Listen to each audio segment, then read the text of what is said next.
We are very pleased to have the Baltimore Sun and Capital Technology University jointly work together to present this new webinar series, The Impact of Emerging Technology on Society.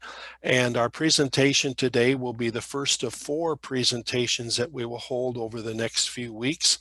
And it is just a pleasure to have each of you here to join us for this very special limited edition of our webinars. The presentation today, and I'll talk more about it in a little bit and introduce our presenter in just a little bit, is called Aerospace, the Critical Domain of Space and Cybersecurity. And we're extraordinarily pleased to have Diane Janosek join us today as a presenter. I'll more thoroughly and completely introduce her in just a moment. Here's the agenda that we'll be following today. We're going to hear a welcome from the chair of our Board of Trustees, Hayden Land. Then after Mr. Land speaks, just a little bit of a word about who Capital Technology is and what we do. I'll talk about the housekeeping, the session pointers, and then we'll get right into the presentation.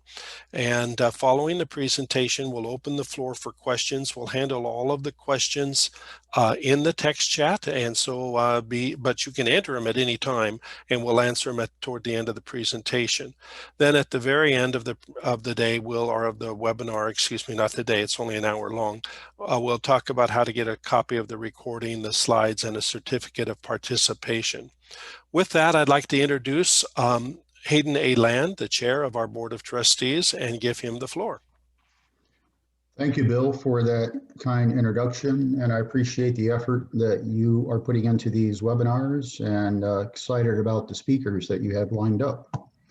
As for those that are on the Zoom meeting, I see we have over 30. I want to thank you all for taking the time to join us. There'll be 4 webinars, as mentioned by Bill, in this mini-series that we're partnering with the Baltimore Sun. So I'd like to thank the Baltimore Sun for their interest in capital and what we're doing in the region. It's much appreciated. Now, each of these webinars will be packed with insightful content and will be delivered by people who are very respected in the fields that will be discussed. Diane Janosek, of course, will be our first one, and Bill will formally introduce her shortly. You will notice in all these mini-series that they're very highly aligned with the degree portfolio that we deliver to our students. Now, a bit of my background with Capital. I became involved with Capital in 2009. I was an industry advisor and heavily influenced the direction of their cyber and data science programs early on. A few years later, Capital recognized me with an honorary doctorate degree for that effort, which I much appreciate. And in 2012, I was elected to the Board of Trustees, and subsequently in 2018, I was elected as chairman of the board. We have a wonderful history. Capital was founded in 1927. We're pretty excited about our 100th year that's approaching in 2027. It's going to be an amazing celebration. We're the only independent university in the state of Maryland that is precisely dedicated to engineering, computer science, information technology, cybersecurity, data science, business, and technology management. You will find no other university that is specifically dedicated to that collection of knowledge. We provide associate degrees, bachelor degrees, master degrees, doctoral degrees, and of course certificates. And in fact, we have over a dozen doctoral degree programs, which is pretty amazing considering our size. We're very proud about our job placement results in comparison to other institutions in the region. In fact, we offer up to 36 free credit hours for any individual upon graduation if you have not received a job offer within 90 days of that graduation. The institution has received numerous awards and recognition, and I refer you to our amazing websites, captechu.edu, where you can look those over. I imagine Bill will touch on some of those here briefly. One that really stands out to me as chairman of the board is a recent study that was completed by Georgetown University, where 4,500 institutions, both colleges and universities, were ranked on net present value return on investment. And I'm pleased to say that in all three categories that were assessed, a 10-year ROI, a 20-year ROI, and a 30-year ROI, capital was ranked in the top 2, 3, and 4 percentile of those 4,500 institutions. And that really stresses the point we're focused on advancing people's careers and job placement. Now, in closing, again, I want to thank the 36 participants that I see on Zoom for this launch of this mini-series. And I'm very proud that our students have been involved in multiple payload launches to space in partnership with NASA. And we would love to also help launch your professional career with a very valued capital education. I really want to thank you for your time today. And I'll pass this Zoom meeting back to Bill, and looking forward to the upcoming presentation. Okay, thank you. Thank you so much, Mr. Land. I appreciate your remarks. And this is a beautiful segue, what he's just said about, we have just 2 slides to talk a little bit about Capital Technology University. We are a nonprofit, private accredited university based in Laurel, Maryland, and we are accredited by the Middle States Commission on Higher Education, which is the highest level of accreditation available to any university in the country. The university is also authorized, as Mr. Land has noted, to offer degrees all the way up from the associates to a number of doctoral, Doctor of Science, and PhD degrees.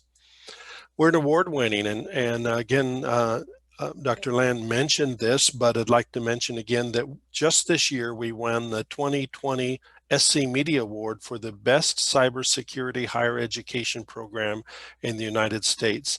And since much of our presentation today deals with the impact of cybersecurity on our nation's satellite resources, it's a great segue to talk about it. Capital, as he also mentioned, is the only independent college in Maryland dedicated to STEM, engineering, computer science, information technology, business, and more. Now, let's move on. We want to get quickly to the presentation. Here are just a few session pointers. We'll answer questions at the conclusion of the presentation. How do you ask questions? Via the text chat. I'll be monitoring the text chat and presenting those questions, and we'll take just as many as we possibly can. Microphones and webcams are not being activated for participants for this session, so the way that you communicate with us is through the text chat. We will be sending a link to the recording and to the slides to all registrants, and it'll also be available on our webinar's webpage, and a participation certificate will be available. I'll talk more about that at the end of the presentation. And as always, we encourage you to let us know how we did. Let me introduce our presenter at this time. Our presentation today is called Aerospace, the Critical Domain of Space and Cybersecurity, and is presented by Diane M. Janosek, Esquire, CISSP. Diane Janosek is a member of the Defense Intelligence Senior Executive Service and currently serves as the National Security Agency's Commandant and Training Director for the National Cryptologic School. In her role, she manages and oversees the delivery of unique courses for the U.S. intelligence workforce, both civilian and military, in the areas of cyber, network security, cyber resilience, and encryption, ensuring a robust federal workforce to defend critical national security networks. And that includes aerospace, as she'll be discussing in just a moment. She has published numerous articles in various cybersecurity and legal publications.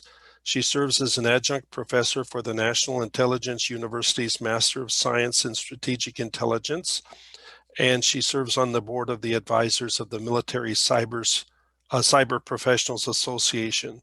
She is a member of the White House Federal Committee on STEM Education. Diane, welcome, and we are very honored to have you join us today. Good morning, Bill. Good morning to all of our participants, and thank you so much for joining the session on the impact of emerging technology on society. So we truly are in a changing world, as we all know. It never seems to sit still, even during COVID and the pandemic when we were all at home. Cybersecurity threats were off the charts, astronomical. So the world is really just never kind of sits still. Even in the middle of when the year that you think things may slow down, it got even faster in terms of the emerging threats. So I really want to thank Capital Technology University for hosting this series, for doing such a great job in sharing the knowledge that they have, sharing their strengths in their educational fields with so many. We really appreciate what Capital Technology University does for not just for its students, but for our nation. They are a partner with the National Security Agency. They're a center of academic excellence in cyber defense. They're a leader in this space, one of our solid partners. We really appreciate what they do for all of us. So today I'm going to be talking about, this has aerospace, the critical domain of space and cybersecurity. And I think the advertisement said, "Are satellites safe from cyber attacks?" So I'm going to be talking to you about that. But before I do want to say thanks to Bill and Olivia and Rob, the folks that help manage the IT side and get this whole seminar off the ground. But most definitely, thank Mr. Land, thank Capital Tech President Dr. Brad Sims, also the Dean of the Doctoral Programs, Dr. Ian McAndrew, who is so dedicated to his students globally around the world, just does a phenomenal job. So thank you, Dr. McAndrew, for all you do in this cyber educational space. And also to a friend and colleague of mine, the Senior Vice President for Enrollment Management, Diane O'Neill. So we enjoy each other's company. So I really appreciate what Capital Technology does for all of us. So as you heard from the two previous speakers, there really is some unique aspects of this school that really are helpful to in moving the country forward. So what I wanted to talk about before I jump into my actual presentation, I have two short videos, and sometimes videos do a good job, in laying the land for you, so to speak, and so you just kind of have a good understanding of, well, I'll start off with a common baseline. So the first video is about a minute long, and it just is a very generic video that the National Security Agency put together for an exercise that we run with all of the military service academies, and it's called the National Security Agency Cyber Exercise. We did this video. You can actually find it on YouTube under NCX 2018. This is the first minute of the video. You're going to see that. That just talks about how the world is really changing and how cyber threats are coming into our backyards, into our pocketbooks, into our homes. It's no longer some type of amorphous. Cyber attacks are really coming closer and closer. The second video that you're going to see is something that I saw.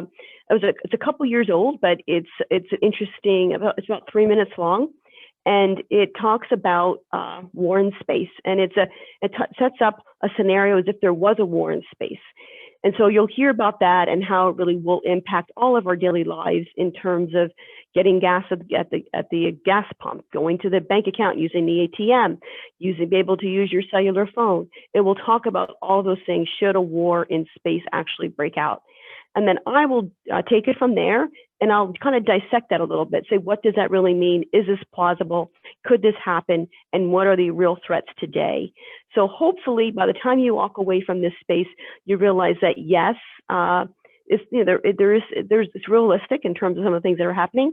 But then, as I always tell people, we're Americans. I know there's folks from Germany there, but so they're probably saying, well, we're Germans, and we also are innovators. We're also stand with our allies. We also, we really come together, and we're going to really face this threat head on. So I'm not afraid. So when you see this video, it does sound a little bit ominous, but we're going to pull it back up again right after it. So Bill, I'm going to have you start the first video and then go right into the second video. And then to all of our participants, I'll be back in about 4 minutes.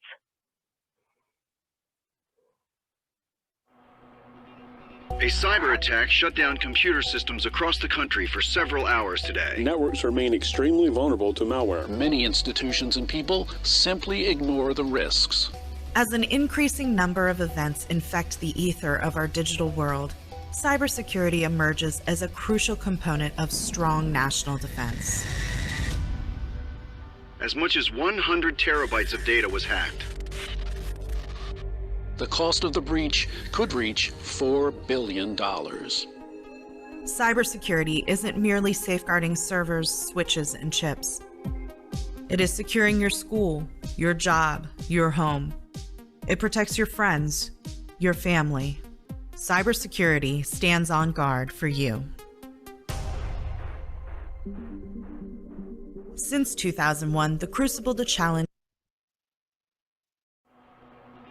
A cyber attack shut down computer systems across the country for several hours. And the people preparing for war in space, the next battlefield.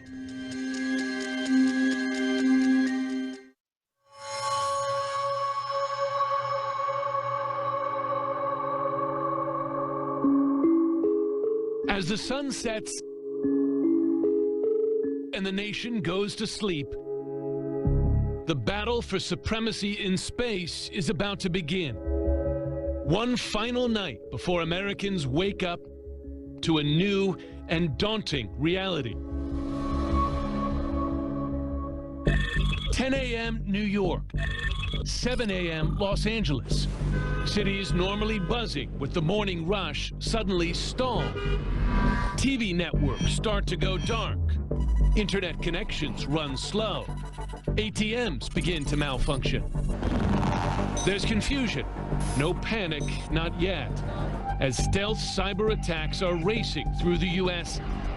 at the speed of light. Then you have the question of, is it a cascading effect or not? By noon in New York and 9 a.m. in Los Angeles, financial markets dependent on exact timing provided by GPS are frozen. Mobile phone services already patchy fail. Confusion gives way to growing fears this is much more than a simple cyber glitch. Many traffic lights and railroad signals, also timed by GPS, default to red, bringing transport to a standstill.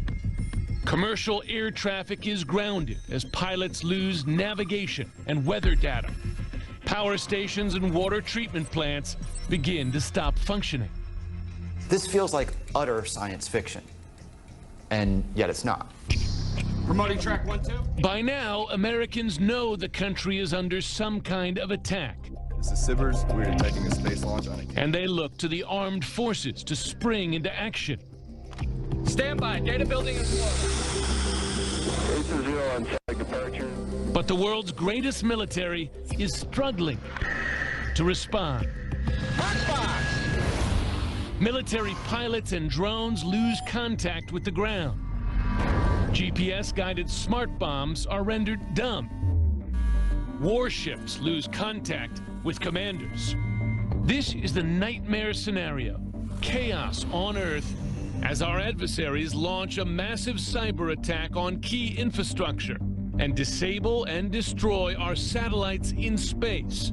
The first shots in the first space war. And the people. Great. Thank you, Bill. So these are all the neat awards that this university has. So I'd throw a quick shout out here. So we can go to the next slide. Great. So before I get started, I thought it's always nice to know, since this session is about the impact of emerging technologies, kind of where we're going, right? So where have we been? You know, we're really kind of, let's take a quick look at our history so that we can assess, wow, the world has really changed. So you're going to be hearing in a minute about how many satellites the United States has and the reason why we are prone to, you know, some of those satellite attacks that were just shown in that video there. So if you go backwards, October 4th of 1957 was the first artificial satellite put into orbit. People may recall that. That was Sputnik 1. And it remained in space for 3 months, and it weighed 180 pounds. Not for, you know, grand scheme of things, that's not very much in terms of its capacity. And it had 2 radio transmitters and 4 antennas.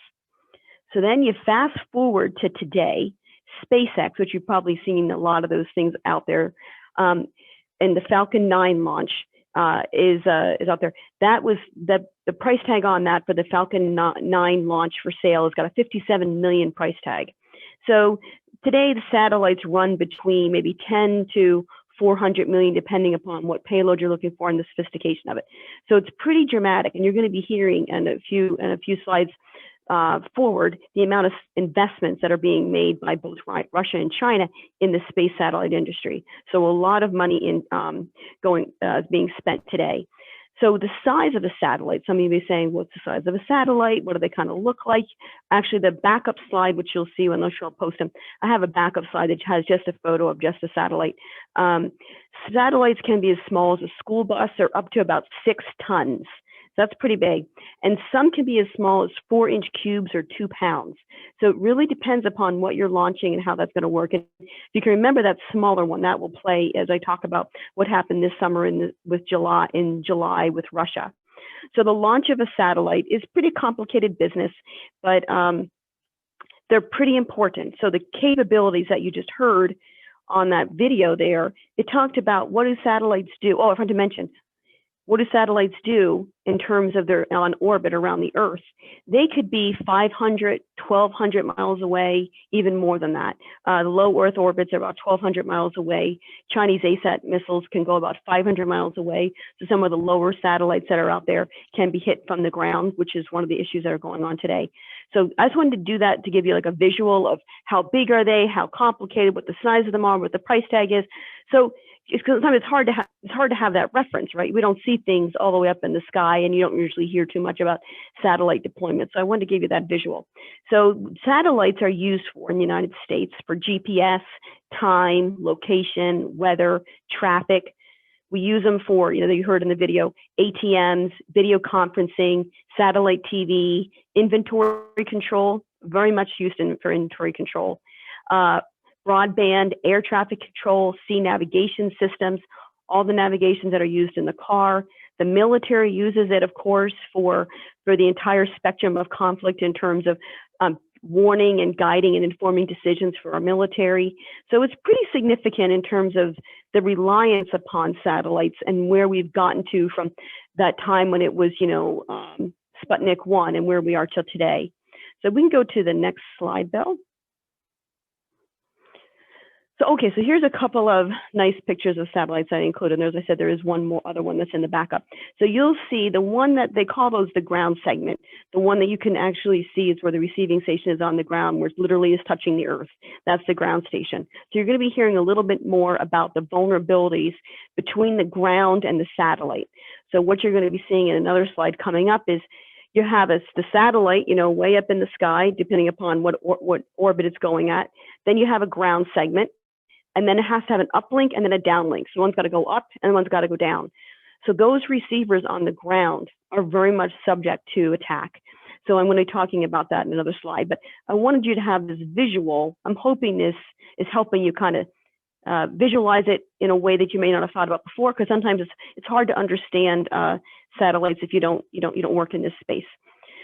So last year, they established, you probably heard about this one, the United States actually established the Space Command, and then they established the United States Space Force, specifically to really focus attention on the space domain. It's incredibly important to our economy. It's very important to our national security. It's important to our national defense. We're very reliant upon the capabilities that it provides for us and just our daily freedoms as Americans, but then also in our, our sovereignty as a country.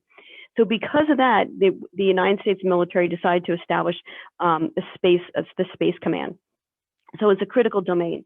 So during a talk in the springtime this year, at the Mitchell Institute for Aerospace Studies, Air Force Secretary Barbara Barrett said, "Space is ubiquitous in today's society and in our modern militaries. This new space environment, complex and contested, calls for a new approach from the United States." So, people are starting to realize, hey, there's a lot going on here. We have a lot at stake. There's a lot of potential vulnerabilities. What are those vulnerabilities and where do we need to get to? So I'm going to talk about that going forward. So let's go to the next slide, Bill.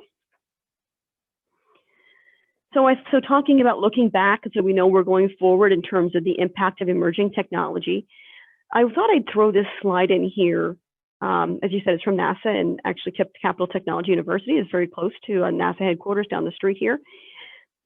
which is, I'm here at the university today.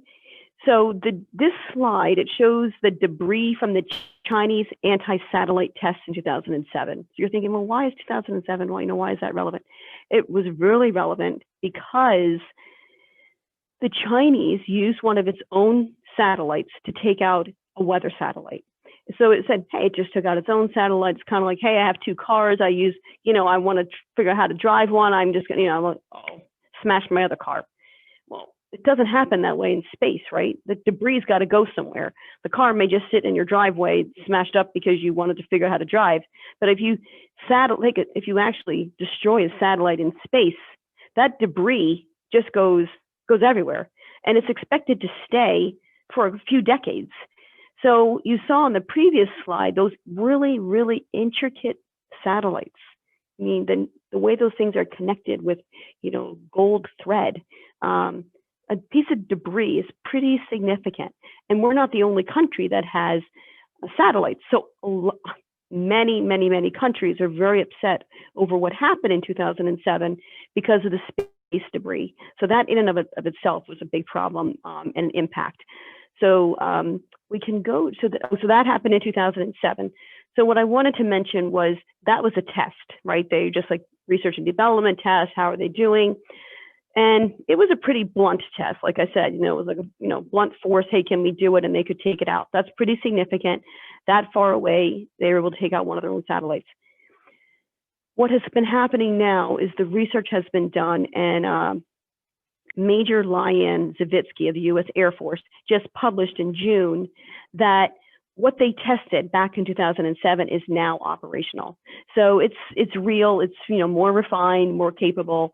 So this is possible. So it's coming. Okay, so let's go to the next slide. So this slide I thought was pretty fascinating. It's actually from the UK. So as I mentioned, this issue of space security, a lot of people are paying attention, a lot. So this is done out of the UK, and I really liked this slide. So a lot going on here, but if I could kind of walk you through it just a little bit. And this is, as I said, this is the Russian attempt to take out a satellite, which means they're taking out one of their own, same way the Chinese took out one of their own. So when you take out one of your own, you're just testing it, right? So they're developing the capabilities for their adversaries. So it's real. So this just happened this summer, but it was launched. If you take a look at the red block on the bottom, it was the satellites, and it says plural, is really one satellite that was deployed back on November 26th of 2019. They released it, right? Went up, got onto the orbit. It was a successful launch, good for the Russians. 11 days later, a second satellite broke off of it. So then you have two satellites, and it was very close to the other satellite. And so the United States was very concerned. They were like, looks like some type of, doesn't seem exactly right.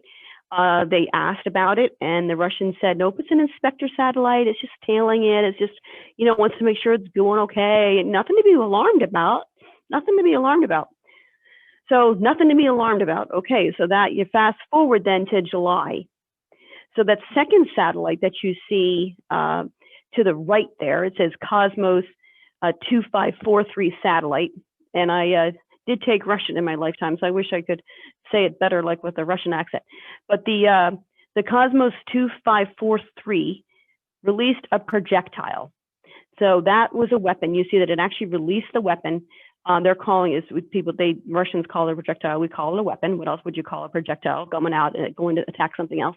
And so it left and went into orbit from that particular Cosmos 2543, demonstrating it has capability to take out another satellite. So they call that the ASAT, anti-satellite capability. So now we know, right?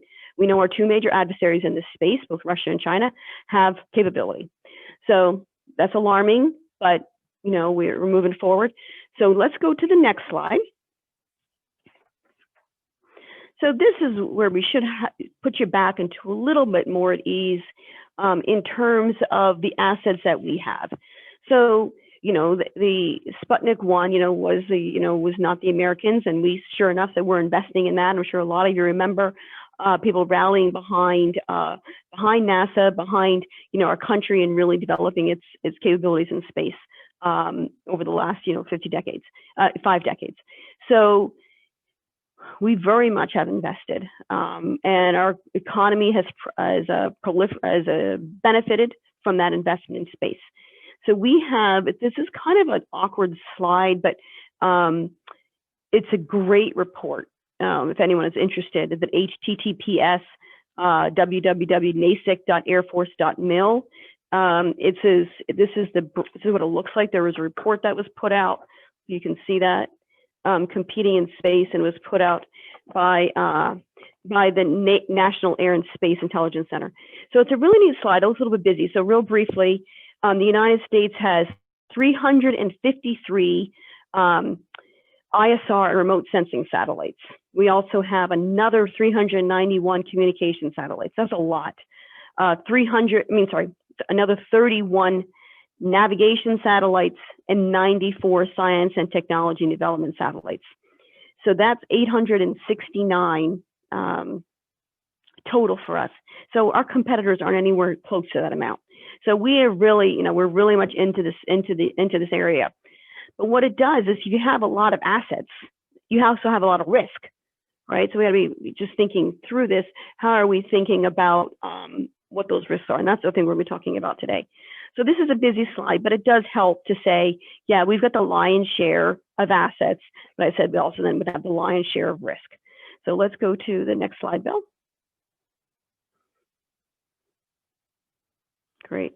So this is a little bit of a busy slide, but hopefully you'll be able to maybe download the slides and take a closer look at it, or you could take a look at it from this report that I mentioned. This is, I think I showed you in those photos. I mentioned the one photo on the left-hand side of the photos, the ground station, where you can actually see the Earth and the Earth station going there. So you see those listed here. So it has on the, let's just start on the very top page where it says uplink jamming, just exactly like what it sounds like. You're trying to send the signal up, can't go up. You try to send the signal down, can't go down, there's jamming going on. Those are usually happening through cyber attacks. And then on the very top slide, I'm going to talk to that next, the cyber threats to space systems. There's 4 systems, 4 segments, I guess you should call them really. They're called them segments here, so we'll stick with segments. The space segment, the actual satellite itself, as I mentioned, hundreds of miles away. The link segment, up and down, and the user segment and the ground segment.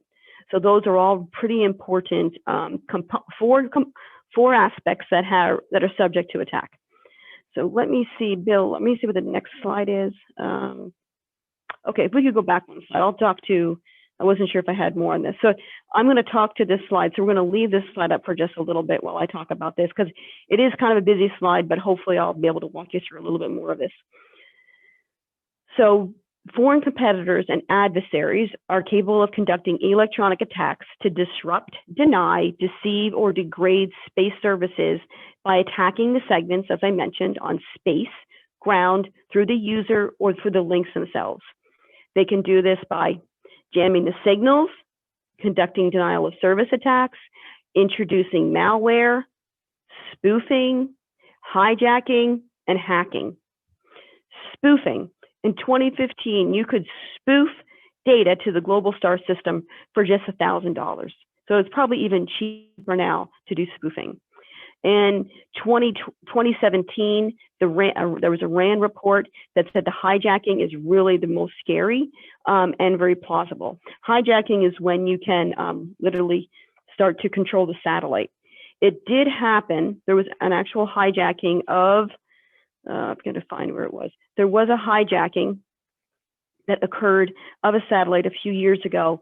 They were able to gain control, but they didn't have the commands to actually drive it. So it's like you could break into the car, but you didn't know how, you didn't have the key. So, but that's pretty significant. So it really is happening. Jamming the signals, conducting denial of service, introducing malware, spoofing, hijacking, and hacking. Those are all things that we see on the ground, everyday lives in terms of cyber attacks. All they're doing now is applying those same techniques much more complicated, but they're applying those same techniques and mechanisms to space assets. So yeah, so that's why I think this is a really neat series that Capital Tech University has on the different things that are going out there in terms of the impact of emerging technology on society. So many areas across the globe, there's so much change going on, and we're all like, what, you know, where is that vector going? So there was a quote that was made by Bichler, and Bichler, I forget, I think he was actually with the Air Force. He said the choke point for both cyber and space technologies rests with the ground systems where the transfer and translation of data occur. So if you look on the right photo, you'll see at the very bottom, you'll see ground segment, and you'll see user segment. That's the choke point. The ground segment is literally where they take those ones and zeros and they translate in a usable format and understandable format where they can transmit it. A lot that is subject to attack. So like any other computer system, there lies a myriad of vulnerabilities and threats to those systems, right? So this is really happening. Also, denial of service attacks. You probably have seen that sometimes you're trying to get to a web page and it won't go. It just says it's not loading, but it's really a denial of service attack. That's also occurring with satellites. It's becoming one of the most harmful security threats in both the terrestrial and satellite networks. Denial of service attacks can happen in the space segment and the user segment, preventing legitimate users from accessing the service. The scary part is that all of our 16 critical infrastructures in the United States rely on some form of satellite communication. So we could have really some devastating effects if there's successful cyber attacks to our ground and space systems. So talking about the hijacking that I mentioned earlier, it was actually back in 2008. I said a few years ago, it was actually a while back. It was 2008. As I mentioned, the attackers were able to hijack an Earth observation satellite, but didn't have the controls to orbit the satellite, to control the orbiting of it. So, you know, it's only a question of time. You know, when you can break into a car, the next thing you're gonna do is how do you start the car up so you can steal it? So, you know, things happen incrementally. So signal jamming also happens, as I mentioned, uplink jamming directed towards the satellite, downlink jamming directed at the users on the ground. So it has to go up, come back down. Both of those are possible to have attacks. Norway reported last year with its the Norwegian Intelligence Service the Norwegian Intelligence Service annual report, it's a mouthful there, that the country experienced significant GPS signal disruption during major NATO drills. Now that's, you know, our allies, right? We're part of NATO. Norway attributed to Russia, and it said it was a particular concern because even though it was just a drill, if you can have disruption during a drill by an adversary, you can definitely have it in real wars, right? So all of this is going on. There was also, if you're interested, there was a report that was done by the Center for Advanced Defense. It's a nonprofit defense-related think tank on global security and conflict issues. They reported that Russia conducted 10,000 GPS spoofing incidents in the previous year. 10,000 spoofing. So that report, if you're interested in that, you would go to, you can Google above us only stars exposing GPS spoofing in Russia and Syria. And that will talk about the real impacts of that. It took ships off course and kept drones out of sensitive airspace. So this is coming a little bit close, isn't it? You know, and this is getting a little bit real. So, that was also attributed to Russia. So there's a lot going on. So as I mentioned, the United States established a space command. It's really, you know, looking at this, I believe, and we can go to the next slide now, Bill. So this is where I truly believe it's ripe for innovation, it's ripe for collaboration, it's ripe for education. This is where we really need to start pulling together some commonality of thought, you know, just being more deliberate in kind of how we intend to address this as a nation.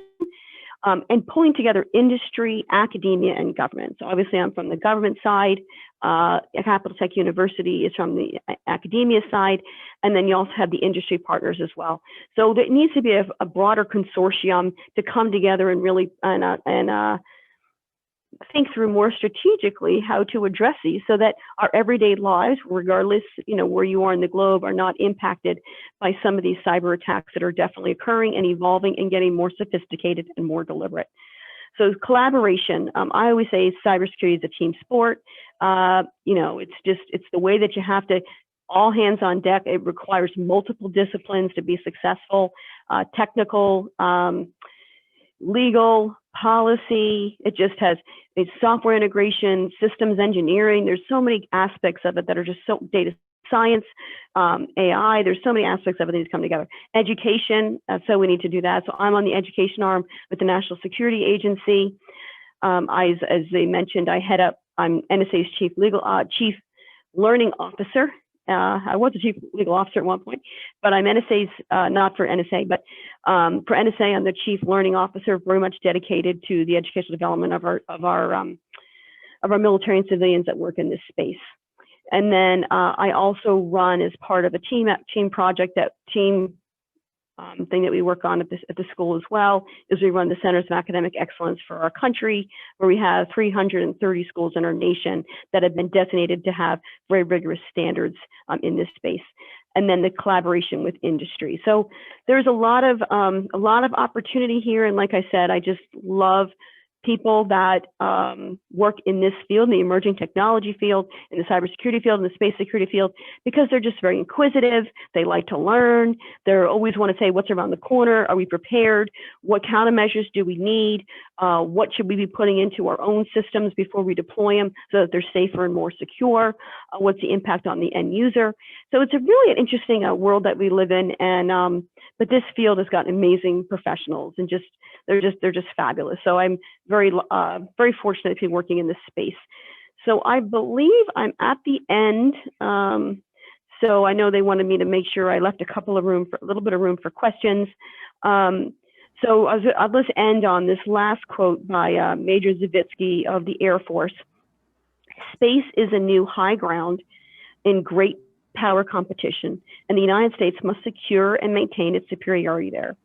Beijing's track record of deviation from international norms leaves the United States no choice but to prepare to defend itself. Failure to deliver on key capabilities in space opens the door for China to undermine U.S. strategic advantages, which will be far more costly in the long run. So what she's asking is, let's prepare now. It's always better to prepare your systems to be more secure than after the fact, or when you're trying to play catch up. So I think hopefully I covered it and I gave you enough time for questions, Bill. Well, that has been fascinating, absolutely fascinating to me. And there are a lot of questions. It's a wonderful array of questions. We're just going to start right at the top and move through as many as we have time for. We have approximately 10 minutes for questions, and so I think we should be able to get to many of them at least. And there may be some questions I can't answer, but just putting that out there. I'm going to try to answer as many as I can. I thought about that. Being in the NSA, there are some questions you're not allowed to answer either. So we'll see. I'll throw them out there and you can answer them as you can. Larry asks, I don't see laser or high energy radio frequency threats. Are these a serious threat to satellites?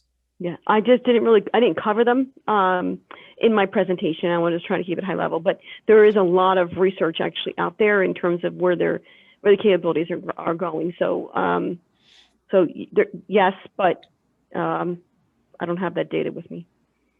All right. Thank you. Sarah has both a compliment and a question, and I'll just read it here. It says, thank you for presenting, Diane. I really enjoyed learning more about cybersecurity and aerospace, how they aerospace intersect. I'm a member of Women in Cybersecurity. I'm a security cyber student and a military spouse, interested in building a career in cybersecurity with a focus on national security. What's the best way to join efforts while in a remote capacity, as my husband is still serving in the Air Force? Sarah privately had told me she's at F.E. Warren in Cheyenne, Wyoming right now. Okay, great. But what would be good steps for a person interested in this field who clearly she's already involved as a student? What's her next step? Well, great. And it's Sarah, right? So, hey, Sarah, Yes. so kudos to you for joining Women in Cybersecurity. They actually have some amazing, there goes my timer here. They have some, let's cancel this here. They have some, let me just turn that off. Sorry, my timer's beeping there. Sarah, they have some amazing capabilities. Capabilities. Sorry, I'm getting distracted by this timer over here, so I wouldn't go over.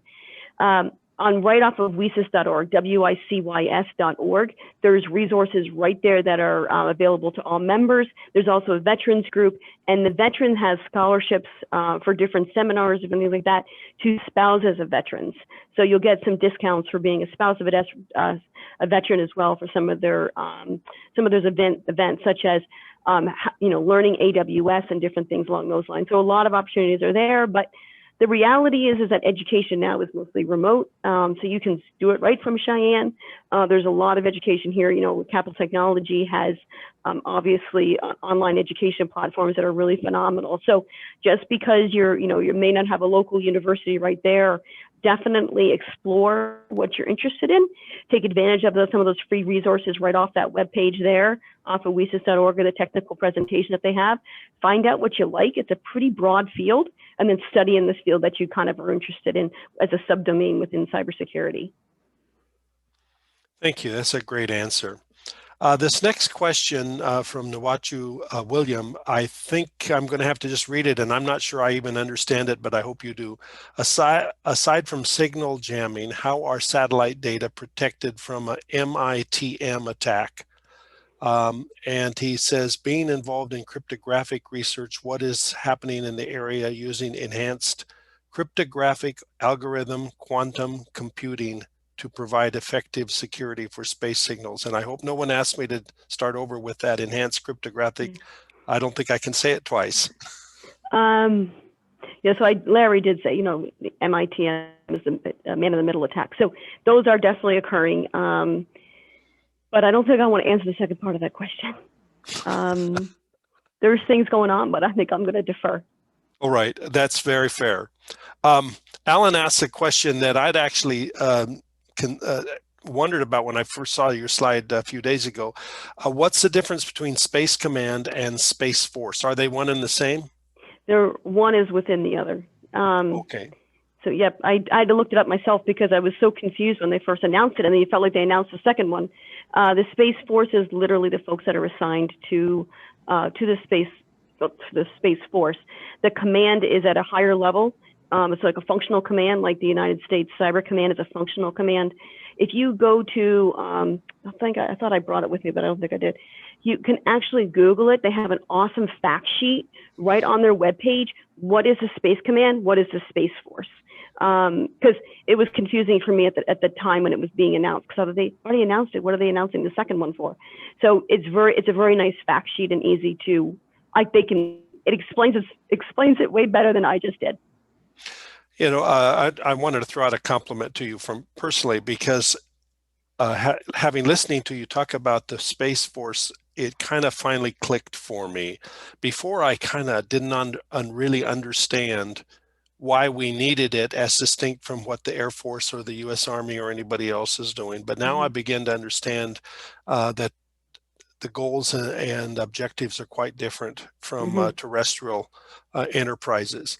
Yeah, right. So, yeah, you can think, the Air Force and the military might that is provided, via their planes is very different than the intelligence that you get from satellites in space. So they're very different.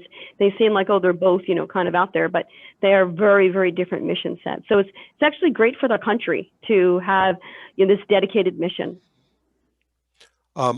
Kevin, I think you may have answered this question because the question was posed right before you got to this section, but Kevin asks, do you see Russia or the People's Republic of China as a bigger adversary in space going forward?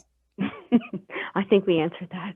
Yeah, I think you did too, but I wanted to just make sure. Yes, I did. What I don't think I mentioned was China. I was going to say, but I don't think I did. China is expected to have launched 60 satellites this year alone. So they are growing very quickly. Russia does not have that type of investment in deploying satellites, but they're both, they're both adversaries in different ways. All right, thank you. Karen asks, do you see there being a limit being placed on the amount of satellites that we put into space? You've stated that debris can potentially cause harm, and can't satellites that are no longer being used still be accessed and hacked? Okay. So you said Karen? Karen. Okay. So Karen, that's a dissertation topic in and of itself. There is a Center for Space Policy and Strategy. I brought it with me in case someone asked me that question. There's a report that has been out there, and there's a number of different studies that have been out there on that exact point. At some point, when does it become too crowded, right? When we established, all the different planes that were out there a number of decades ago, there was a system put in place to say who's flying where, which airspace, what's the language is going to be used to talk with each other. How do you deconflict? So there is there's actually a lot going on, and they're not all resolved yet, but it's out there in terms of posing a question. The report that I just held up is U.S. Space Traffic Management, Best Practices, Guidelines, Standards, and International Considerations. So U.S. Space Traffic Management, and then how that fits into the global environment, is incredibly complex. And it's going to need a lot of creativity for sure in coming together. Thank you. I'm looking at the clock, and I see that we are getting slow on this. It's been fantastic. There are many more questions, and I'm going to have to just cherry pick a couple of here. This is a related question to the previous one. Is it time, Ian asks, to deactivate all the old systems that are now at a greater risk? That's a good question, but there's a lot of older satellites that are still providing useful information or have a value. Sometimes they say, let them run until the battery runs out, and just continue to get value of them. So there's a philosophical debate on that one. Leave them up there, get all the benefit you can out of them. They're so expensive to launch that some of the older ones, there's just an interest in keeping them up, even when some people say, I'm not going to, invest in them anymore. Somebody else, one of the poorer countries or not as wealthy countries, will say, oh, we'll take that over. We'll use the satellite information that we're getting for our own purposes. So it's a cheaper way to get access to satellite information. So it's a good question. Like I said, that if there's PhD students on the call here, that would be a phenomenal, actually, PhD topic, because there's so much at stake in the global environment, and when is something no longer useful, and then when it should actually be taken off the shelf, and what is the return on the investment and the risk of the harm to leaving it up, the harm to leaving it up. So that's a risk calculus decision for sure. So I appreciate that, Dr. McAndrew.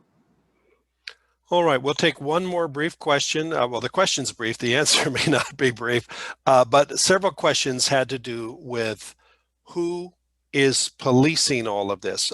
Who is policing? Yes, what policies, what countries, for example, a private space agency, a company, when they want to launch us, do they have to get permission from someone other than where they're launching from? Okay, so that is, I think you guys could have a whole topic just on that one.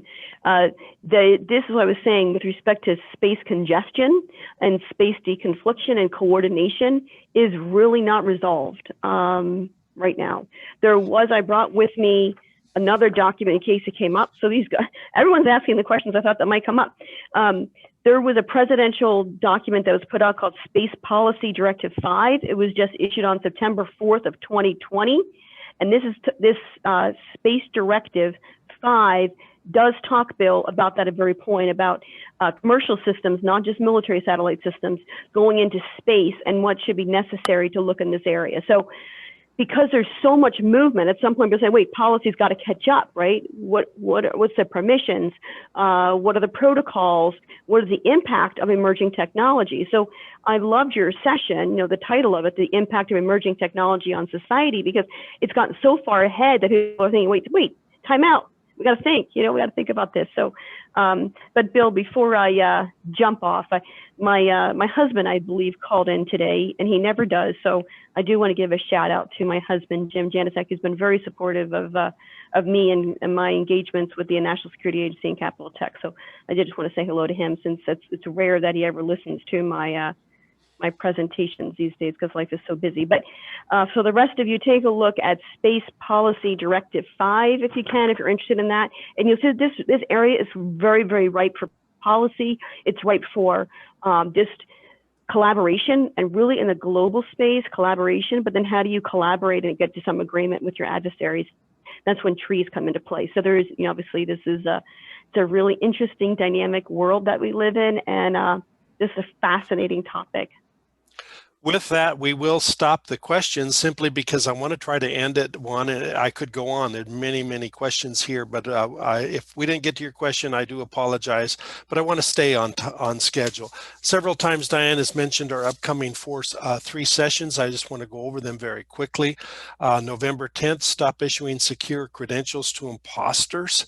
A very interesting presentation having to do with physical security and access.